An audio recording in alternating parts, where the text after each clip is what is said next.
Andiyan na tayo ngayon. So galing na tayo sa Decapolis, the feeding of the 4,000, many people have. So pagkasusundan mo, so Matthew chapter 15:39, before the 39, Decapolis ang story natin. So pag binili ka natin yung Bible, yung story niya nangyari from 15:32 to 38, pagpapakain ng 4,000, tapos Matthew chapter 15:29 to 31, they were received sa Decapolis when the Lord departed and went along the Sea of Galilee. Ang pinuntahan niya is itong Decapolis. Okay? Kaya pag binasa niyo again, sa Mark, sa account ni Mark, again, he went out from the region of Tyre, came through Sidon to the Sea of Galilee within the region of Decapolis. Oh, yan ang Tyre, Sidon. Doon siya nagpunta. Ito, Sea of Galilee. Dumaan siya dyan, via Sea of Galilee. Dito siya nagpunta sa Decapolis. Tapos pumunta ngayon siya sa Magadan. So, ang pag-aaral natin yun, nasa Magadan. Kung susundan nyo, yan yung nangyayaring account. Most of this account, ang sumulat is si Matthew at si Mark.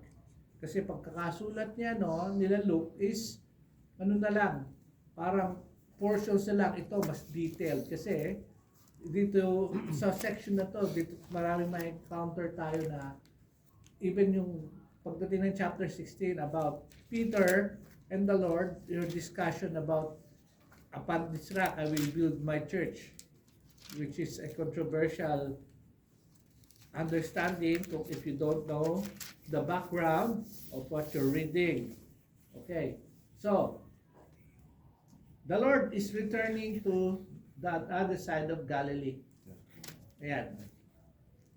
Itong Sea of Galilee, maraming tinatawag din lang itong sa Lake of Capernaum, the Sea of Chineret. Pagka nasa Old Testament kayo, Chineret o Kinneret. Yan yung mga tawag dyan sa lugar niya. Pero it is just one place, the Sea of Galilee. Yung Magadan ba, kuya, Magdala din? O iba yun? Magkakalapit sila. Hindi ko, pagka tinignan mo dyan, parang Magdala din. Magdala nandito, walang Magadan eh. Magadan. Magdala ang nandito. Dalmanuta ni sa akin. Oh, may Hermanuta. Dalmanuta. Dalmanuta. Oh, yan. Iba-iba eh. Oh, sige. Babasahin natin. Kaya nga kanya-kanyang account yan eh.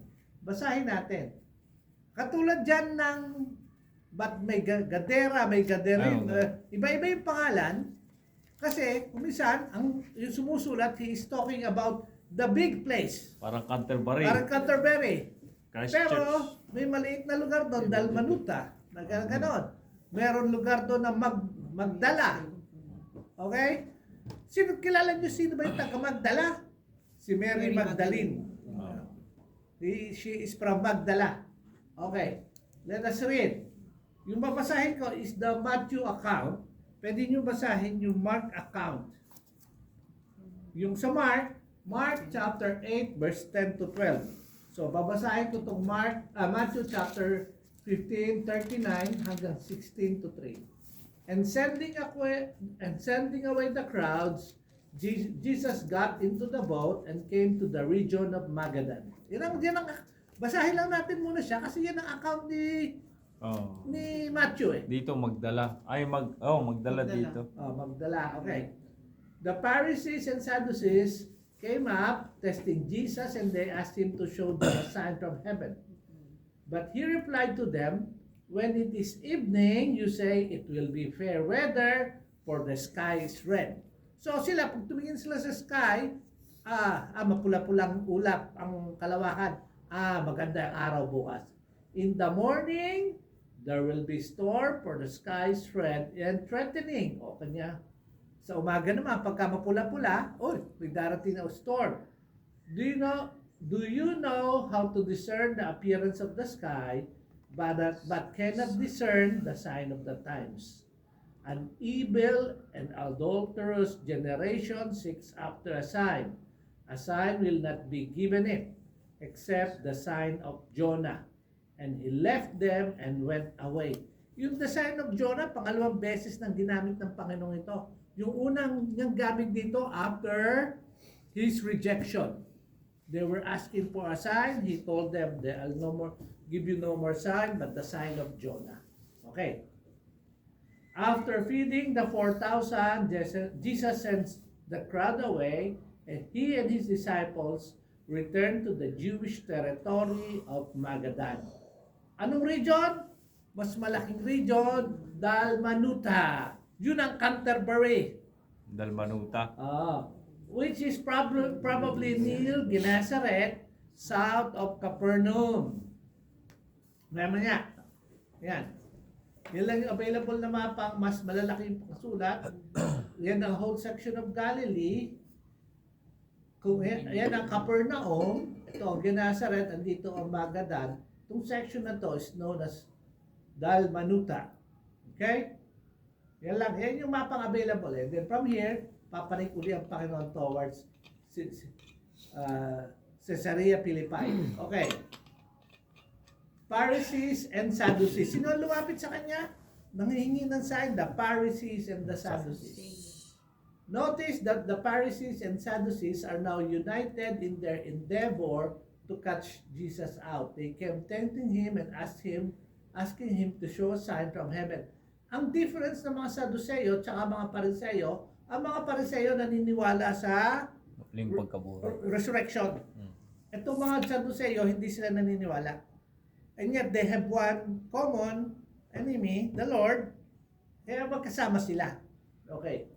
A sign from heaven. They are demanding an authenticating sign. Even after they have rejected Him in lesson 61, they still come and ask for a sign. Nireject na nila ang Panginoon eh. Bakit sila nagpunta na naman doon? Tandaan nyo. Nandun naman sila sa region na maraming Jew. So these people are always looking after the Lord. And dumating naman, pupuntahan nila. They're always trying to argue with the Lord. Okay. Notice, it is a qualified request. They want a sign from heaven. Where do they say his sign come from? In the first place, ano ba sabi nila sa pananggaling yung mga ginagawa ng Panginoong Jesus? They already have made a declaration, di ba? Sabi nila, every time He gives them a sign, they say it comes from where? From hell. From Beelzebub. And yet, andito ka na naman, you're still looking for a sign. Sign of the times. Jesus chastises them because they know how to forecast the weather by reading the signs in the sky, but they do not understand the signs of the times. Bakit signs of the times? Kasi these people are waiting for the Messiah. And all the signs the Lord has performed. Kaya importante yung pinag-aaralan natin. Di ba sila mismo nagtatanong yung mga tao? Is He the prophet? Is He the son of David? Is He the one that we've been waiting for? Lahat ng question na yon patungkol sa Panginoong Jesus. They know the signs that He has done. Hinil niya yung demon-possessed na hindi nakapagsalita. Hindi kayang gawin yun eh. Kasi meron silang process para alamin ang pangalan, tinatanong nila. Kung Pipe, paano mo tatanungin? Hindi sasagot. And yet the Lord was able to heal. Nag-heal siya ng may leprosy. At marami siyang ginawang kababalaghan na what was limited to somebody that is the prophet to come or the Messiah to come. Kaya yung the signs are there. That's the signs of the times. And yet, nire-reject nila. Pero ito na naman, nang hihingi na naman sila ng sign. What do you understand when the Lord says sign of Jonah? Death and resurrection. Yeah, resurrection. It's the sign of death and resurrection. And then, sabi niya, He then restates His policy on signs. Inulit lang naman na to eh. Sinabi niya na to after denial nila ng Panginoong Jesus. Matthew chapter 12. An evil and adulterous generation seeks after a sign. A sign will not be given it except the sign of Jonah. The same answer he gave them in lesson 62. So nasa chapter 11, chapter 12 ang rejection, later part of chapter 12 and chapter 13. Ito yung lesson 62. When they ask for a sign, immediately after they have rejected him. For the nation, there will be no more sign except one sign, the sign of Jonah. Now remember, very specific ito. For the nation of Israel. But the Lord will still do signs sa mga Gentile. Kaya nga nagpapagaling siya. Sign yung mag-feed ka ng 4,000 eh. And yet to them, hindi niya ginagawa yun. Which is the sign of resurrection. To repeat, this sign will come to Israel on 3 occasions. 3 occasions mangyayari to sa nation of Israel. Ang unang-una, the resurrection of Lazarus, found sa John chapter 12. Muling nabuhay si Lazaro. Chapter 12 ba? Chapter 11. Tapos, the resurrection of the Lord Jesus Christ Himself. Yeshua. And then, sa book of Revelation, meron na naman resurrection. Bakit importante itong resurrection of 2 witnesses to the Jewish nation? Kasi mangyayari mismo yung resurrection sa Jerusalem. Pag binalikan niyo yung Revelation chapter 11, in the midst of the city, habang yung mga tao nagdi-display, magdidiwang ang mga tao parang Christmas dahil namatay itong dalawang witnesses. Some say it's Elijah and Moses. So nagdidiwang sila dahil namatay sa kanilang kalagitnaan, and the Lord will resurrect them in their face. So ito, maganda to kasi when that happens, yung buong mundo nagagalak, magkakaroon pa nga ng exchange gift dito eh.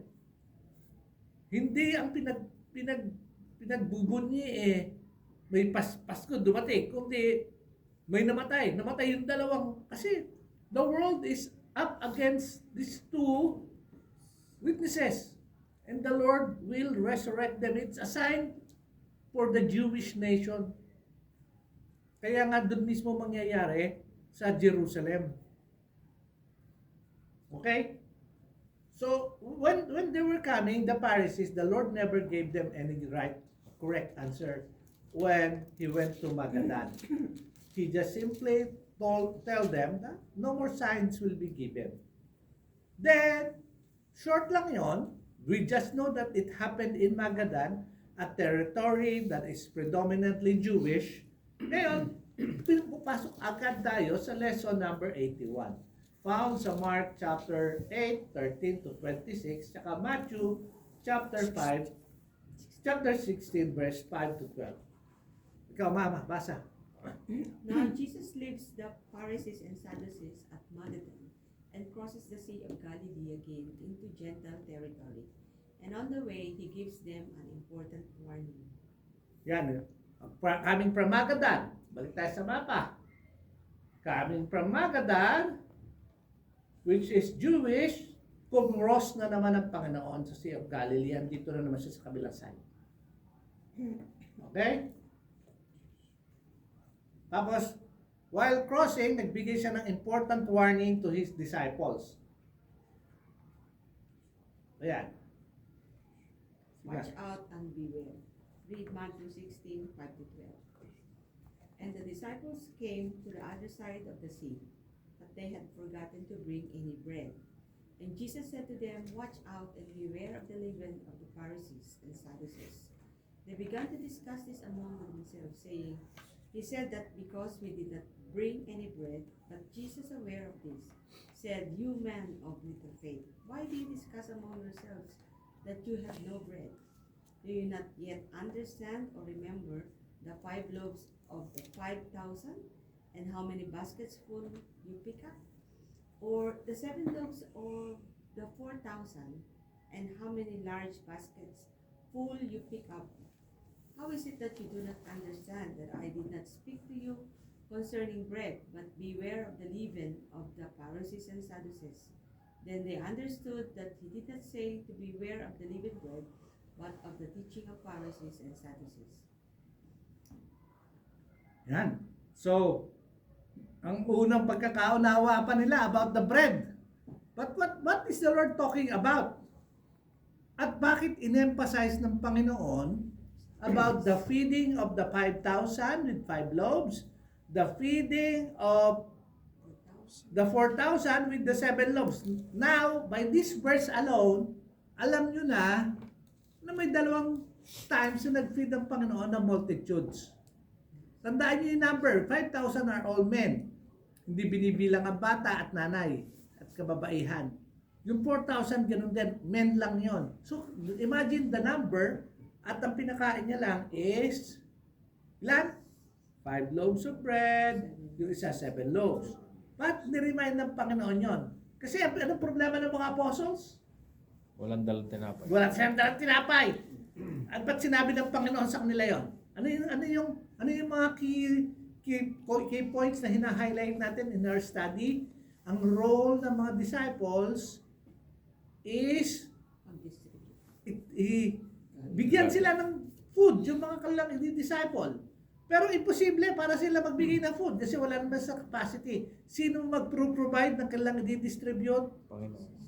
Ang Panginoong Jesus. He is the source of the things that He will distribute. So, wala man kayong tinapay, ano sabi ng Panginoon? Nakalimutan nyo na ba yung pinakain natin 5,000, galing lang sa 5. So, bakit kayo naman problema ng tinapay? Ang akala kasi nila, nung nagsasalita ang Panginoong Jesus, beware of the leaven of the Pharisees. Yung leavened bread. He was simply talking about the leaven. Yun yung pinaka-central ng section na to. He is talking about the leaven of the Pharisees and Sadducees. So, anong discussion na nila? Because we did not bring any bread. Kayo, but they had forgotten to bring any bread. Sinulat kagad ni Matthew. Bakit? Kabahagi si Matthew. Doon siya nakalimot magdala ng tinapay. At yun, nung nagsalita ang Panginoon na sinabi, beware of the leaven of the Pharisees. Sabi na kagad na, nagalit ang Panginoon. Kasi wala tayong dalang tinapay. Then the Lord reminded them. Pag binasa niyo yung Bible, madali naman siyang unawain eh. Nung sinabi na ng Panginoon, na nakalimutan niyo na ba? Bakit yung faith is so little? Why do you discuss among yourselves that you have no bread? Oh. Tapos pinasok niya ito. Do you not yet understand or remember the 5 loaves of bread of the 5,000? Ang dahil pa sobra, di ba? So the Lord can provide. Hindi bread ang pinag-uusapan dito. Ang pinag-uusapan is the leaven of the Pharisees. So yun ang central pag-study natin. Okay, basa mama. What happens here? Jesus uses the word leaven symbolically, saying, watch out and beware of the leaven of the Pharisees and Sadducees. But the disciples take it literally, discussing among themselves that they have no bread. So ang kalala, leaven bread. Okay? Libadura. Okay. Bakit? Ano ibig sabihin? Sige, Brother Jun, ikaw naman. Then he asked them why they're talking about not having bread. They learn from the feeding of the 5,000 and the feeding of the 4,000 that he will provide bread when it is needed. Then verse 11, in view of what they say, what they should have learned from these miracles, he asked them how it is that they didn't know that he wasn't speaking literally. Then at last, they realized that he was warning them about the teaching of the Pharisees and Sadducees. Ayan. So, nung sinabihan sila ng Panginoon, doon lang nila na-realize, hindi pala tinapay. Kasi the Lord is, tandaan nyo, when the Lord was speaking, especially mga parables, anong always ginagamit niya? Yung everyday, sa life nila, He would use them as a teaching tool para mas madaling maunawaan.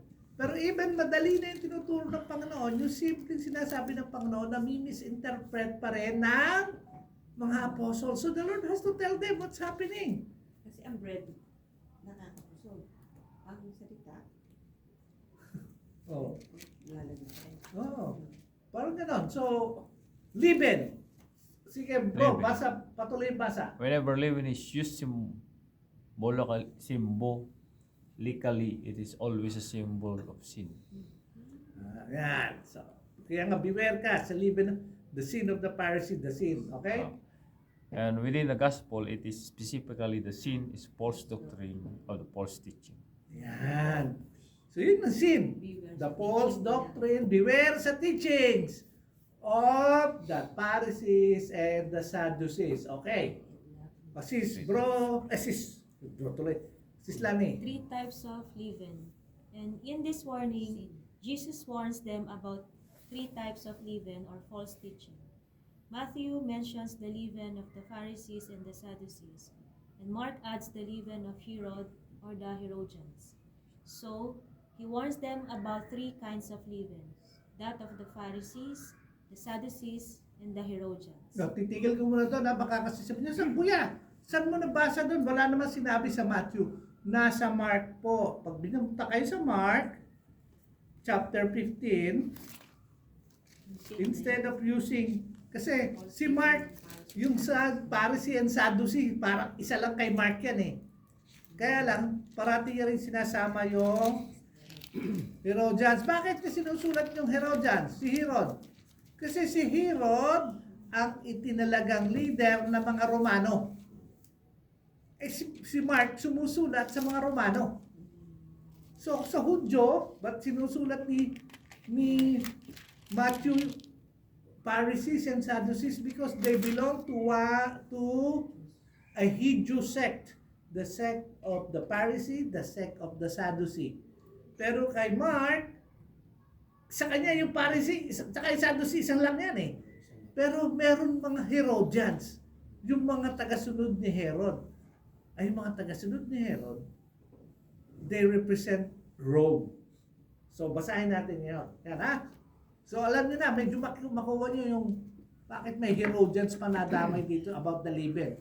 Kasi sinabi niya sa verse 15 ni Mark, chapter 8, and he was giving orders to them saying, watch out, beware of the leaven of the Pharisees and the leaven of Herod. Yan. Okay?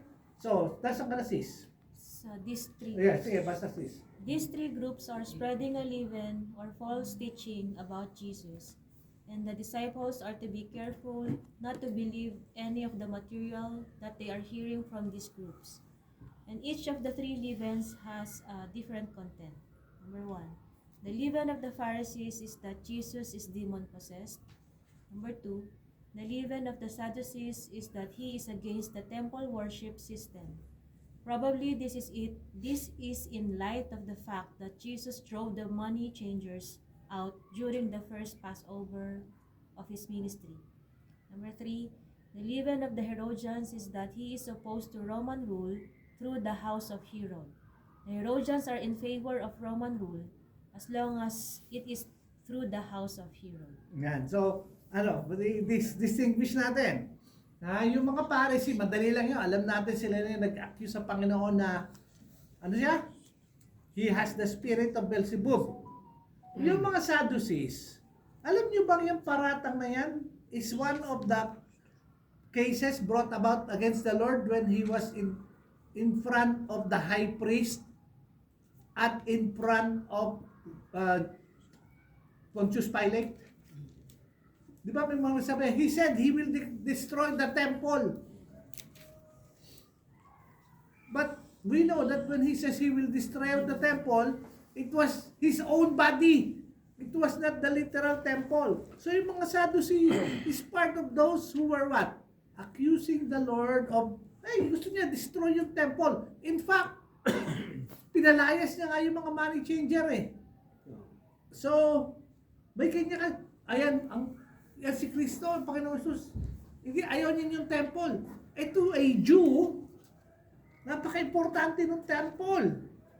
It is the place that they go to. Kaya nga hanggang ngayon, di ba sinasabi ni Brother June, mayroon ng kumpleto na yung plans to build the temple. Matagal na. Pinag-aralan na natin sa Book of Revelation yan eh. Meron na silang Temple Institute sa Israel eh, na ready to build the temple. They have all the finances for it. Ready, waiting. Okay? Importante sa mga Sadducee yung temple. Kasi yun ang way they to go. Di ba nga yung remnant ng Wailing Wall hanggang ngayon? Pansin nyo? Ang daming mga Israelita na nagpupunta doon sa Wailing Wall. Wala yung temple, pero nandun sila. Doon sila nagdadalangin. Kasi importante sa kanila yung the temple worship. Hanggang ngayon yan. Hindi ko yun nagalagay. Oh, di ba, nagtutusok-tusok sila sa awa. Di ko alam kung ano gusto lang gawin. Alam niyo ba, alam mo yung sinusulat-sulat na yan, tradisyon din ng mga ano yun sa temple ng mga Inchik, gano'n din. Oh, hindi mga Buddhist, gano'n din, di ba? Oh. So, yun ang mga Sadducees. Ang mga Herodians, yan. The leaven of the Herodians is that the Lord Jesus Christ is opposed to the Roman rule through the house of Herod. Kaya naman nandito yan, ayaw niya ng ano Roman rule, lalo na dahil kami. Bakit? Ang mga Herodians, ano ba si Herod? Hindi naman siya Jew. Gentile siya. Gentile siya. Idumean siya or Edomites. Idumean or Edomite. Kumbaga kalahi siya nung kapatid Esau. ni Jacob, si Esau. Line Yeah. ni Esau. Line ni Esau. So, ang mga Herodians, in favor yan sa Roman rule for as long as it should be under them. Kung sila namamahala. Alam nyo ba nung in front of Pontius Pilate and the Lord Jesus Christ was there. First time nagkasundo ang grupo ng mga Herodians saka si Poncio Pilato. Kasi meron silang common enemy. Nagkasundo ang mga Herodians saka ang mga Pariseo kasi meron silang common enemy. Si Poncio Pilato, ayaw niya rin si Herod ayaw niya rin kausapin yun Kasi maliit lang yung nasasakupan niya. Pag binalikan natin yung mapa, yan, ang sakop ni ito lang Ayan. Diyan ang sakop ni Pontius Pilate. Ito, lahat ng ito, sakop na ng mga iba-ibang hero dyan na tinalaga ng Roman Empire. So, siyempre, gusto niya, hawak niya lahat. Okay? So, alam na natin, ano ba yung leaven na binibiware ng Panginoon? It's not only the leaven of the Pharisees and the Sadducees, also included yung leaven of the Herodians. Okay, Sis Weng. A blind man. Now read Mark's account of what happened when they arrived in Bethsaida. Read Mark 8:22-26. And they came to Bethsaida, and they brought a blind man to Jesus and implored him to touch him. Taking the blind man by the hand, he brought him out of the village. And after spitting on his eyes and laying his hands on him, he asked him, "Do you see anything?" And he looked up and said, "I see men, for I see them like trees walking around." Then again he laid his hand on his eyes, and he looked intently and was restored, and began to see everything clearly. And he sent him to his home, saying, "Do not even enter the village." Ayan. So, ibang lugar na naman sila. So they came again into Bethsaida, which is a Gentile territory, but also contains a Jewish community. Okay. May mapa na naman ako Nasaan na ba yun? Pabalik-balik na tayo sa mapa. Marami tayong mapa. Ayun! Di ba nanggaling? Parang kung babasahin natin, ito yung Genesaret, ay yung Capernaum, yung Magdala, parang yun na rin yung Magadan. So, krumos sila sa Sea of Galilee, tapos nagpunta sila sa Bethsaida. Andito na sila ngayon. Kaninong lugar siya? Tetrasi o Philip. Philip is from the line of Herod. Naalala niyo ba si Philip? Anak ni Herod. Naalala niyo ba si Philip? Tapos yung Asawa niya kinuha ni Herod. Anak ni Herod yan? Kasi marami kasing Herod. Maraming Herod. Ay, May Herod the Great, may Herod Antipas, maraming Herod. Itong time yata na to, pamangkin ito. Kinuha niya yung anak ng kanyang brother-in-law ba to? Hindi ko na maalala sa Bible. Basta sa time ni John the Baptist, yung dating Yung nag-request ng ulo niya. yun ang anak. Yun nagsayaw, Pero nagpa-request yung nanay. Oh. Yung nanay na nagpa-request, Yun yun yung yung talagang asawa ni Philip Philip. Ah, na kinuha nung isang Herod Oh. na nagpapatay kay kay John the Baptist. Pero si Philip, Herod din. He was in control of the other side. Yan. Bethsaida. Ito yung panahon ng Panginoon. Ito yung mga pangalan. Ito yung Decapolis, oh. Gadara, Abilin, Gerasa, Gedora, Philadelphia. 10 cities yan eh. Tapos may isa lang na nandito sa kabila. Lahat na yan, 10 cities. Okay? Decapolis. Yung mas modern, ito na. So, itong Decapolis area, Jordan na ngayon yan. Yun na yung Syria. Okay? Yan, may mapa tayo. Kaya, itong Samaria, Ulo pa pala sila nga rin. no? Oo naman. May lang nasakop ng Muslim nung araw. Yan, ito na tayo. Sino nagbabasa? Sige sis, babasa. Policy of privacy. So they come again into Bethsaida, which is Gentile territory, but also contains a Jewish community. And notice that Jesus takes the man by the hand and leads him out of the village so that he can heal him privately. Once again, this is in keeping with his policy since lesson 61, where Israel leaders rejected him as their Messiah. Yeah. Sige sis. A two-stage healing. Also noted that this man is not healed immediately. Jesus heals him in 2 stages, and this is the only miracle recorded in the Gospel that he performs in 2 stages. One, in the first stage, he spits on the man's eyes and then lay his hand on him, and as a result, the man has partial sight. He can now see, but his vision is blurred, and he sees men looking like trees walking around. 2, then Jesus touched his eyes a second time, and his sight was fully restored, so that he was able to see everything clearly. Why wasn't the man healed the first time Jesus touched his eyes? Surely he was able to heal him the first time. Okay, tigil natin. Ganyan ba yung nabasa natin? Balikan natin yung account kasi ito na yung understanding nung about the healing. Pero yan yung account to. Taking the blind man by the hand, he brought him out of the village. After spitting in his eyes and laying his hand on him, he asked him, "Do you see anything?" Ano sagot ng bulag? And he looked up and said, "I see men, for I see them like trees walking around." So, may aninag na. Pero, kung sa ano, Naaninag niya. naaninag lang. Pero, kasi parang trees eh. Di ba? Tapos ano, verse 25. Inulit niya, di ba? Ito yung una. Then again, healing. Oh. After spitting his eyes, laying his hands on him. Then again, he laid his hands on his eyes, and he looked intently and was restored, and began to see everything clearly. Ngayon mo lang mapapansin yan ha. Meron parang miracle ang Panginoon na hindi immediate. Diba lahat ng ginawa, lahat ng nabasa natin, one time lang. Eto, bakit itong time na to dalawa?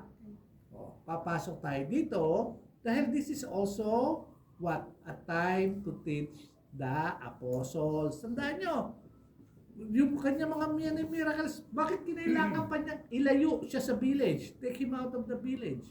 He was bringing him in private.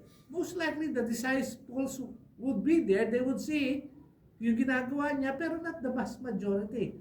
Kasi two-prong na yung approach ng Panginoon. He would heal those who would have a need, who would come in faith, but often he would do it privately so that the apostles would say, siguro ba't parang humina na, hindi na effective yung paggagamot ng 2 beses. Di ba? So they would have been thinking.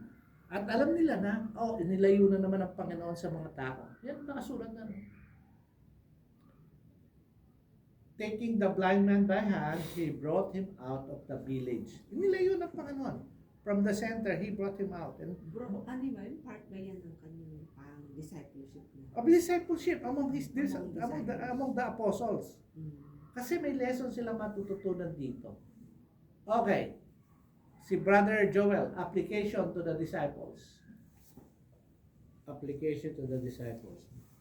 There is a parallel between this miracle and the developing understanding of the apostles.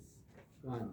Lesson 82 will show that they had partial sight, and lesson 83 will show that they are still partially blind. Number 2, by the time of Pentecost, with the coming of the Holy Spirit, they will have full sight and no blindness. Yan ang magiging application para sa disciples. It's a two-prong, kasi dapat kasunod nito yung lesson 82, kaya importanteng lesson 82 makita natin, saka lesson 83. It will show na nakakakita na yung mga disciples, they are now seeing what God is doing, what Christ is doing. And yet, kaya nga mapapansin mo, when the Lord was trying to teach them, ang dahil pa rin lang hindi maunawaan. Part ng hindi lang maunawaan is what? Yung kanyang death on the cross. Di ba nga si Peter sinabi niya, no Lord, di ka pwede, parang ayaw niya mag-suffer and die ang Panginoon Jesus. At sabi ng Panginoon Jesus sa kanya, get behind me, Satan. Kasi gusto niya pigilan eh. Kasi though he knows that Jesus is the Christ, the Son of the living God, marami pa siyang partly blindness on the truth that the Lord. Kailan lang mababago to? By the time of the Pentecost. Kaya, sa crucifixion, lahat sila wala. Kaya nga si Peter, tinitignan niya, ano kaya nangyayari sa Panginoon? Nung napansin siya nung bata, di ba kasama ka lang? Ay, hindi ko siya kilala. Kasi pag hindi mo naunawaan nyo, kita mo si Peter nag-deny. Kasi even at this time, ang daming pa nilang partial blindness. Si John lang nga nandun eh. Pero John doesn't necessarily mean na alam niya na lahat. Bakit? Kasi nung sumulat siya sa John chapter 2, sinabi niya na when the Lord Jesus Christ says, I will destroy this temple on the third day, I will raise it up again. Sinulat niya, this is what he has said. It's about his body that will be on the cross and he would resurrect again. Nung sinulat ni John yun, afterthought na, ito yung sinaturo sa amin. Pero hindi pa ma-reconcile sa utak ni John about the Lord. Nung first na sinabi ng Panginoon, siguro yun, ang ibig niya sabihin, destroy the temple. It took too many years bago mabuo ito. Tapos, ni-renovate pa ni Herod. 40, 50 years. Oo. Tapos i-destroy mo lang in 3 days kasi ang nasa isip niya, the literal temple. Hindi niya naiisip, it was the Lord Jesus Christ prophesying about His death and resurrection. Okay, ito kasi nasa Biblia lahat yan. Kaya lang kung partial mo babasahin, hindi mo. So alam na natin, bakit may partial kasi teaching time to. Pagka binasa natin sa lesson 82, makikita natin, kaya partial pa. Kailan na ma-experience yung full sight? No blindness kasi the Holy Spirit will be with them. By the Pentecost, by the time of the Pentecost, permanent na ang Holy Spirit. Permanent to the apostles, permanent to those who are believers of the Lord Jesus Christ. Kaya si Paul, when he writes, don't you know that your bodies are the temple of the Holy Spirit? Hindi siya hoping na sana meron kayo. Hindi. Nasa inyo yan. Nasa buhay nyo. Kasama nyo yan. Kaya pwede kayo mabuhay ng may tamang pananaw.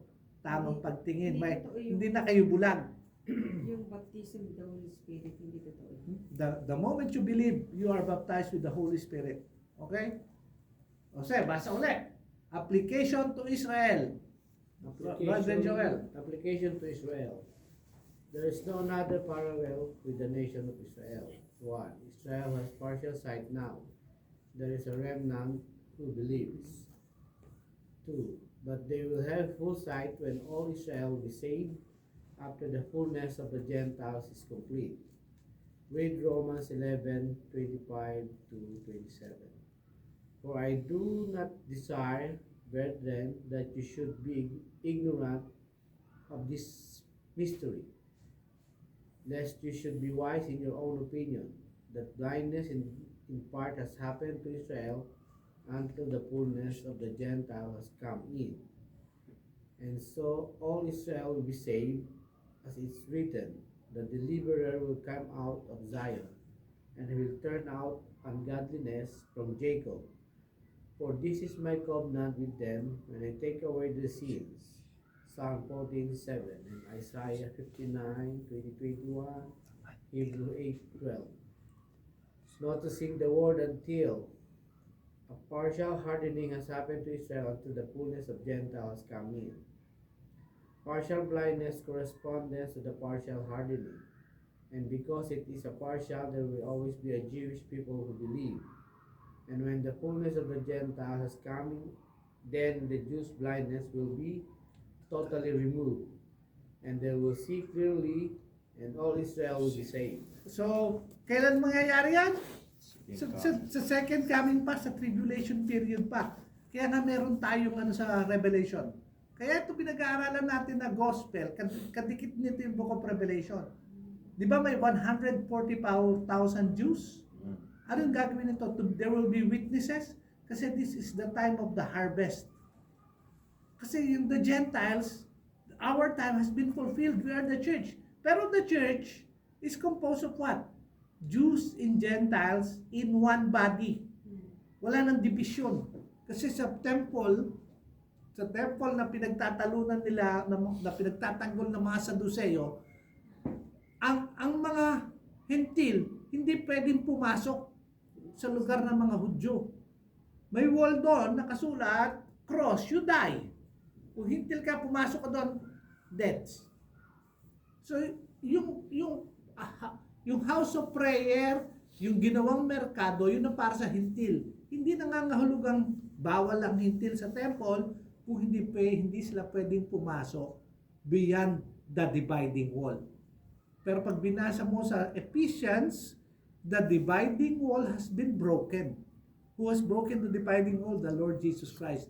There is neither Jew nor Greek now in the church. We are all one body in Christ Jesus. Partially, maraming Jews na makakakilala. Yung initial believers were all Jews. Pero because of their rejection, mas madaming Gentile na believers. Kaya tayo kalakip doon. Tayo yung part of the fullness of the Gentiles. Tayo yung mga inilagay, green up sa olive tree.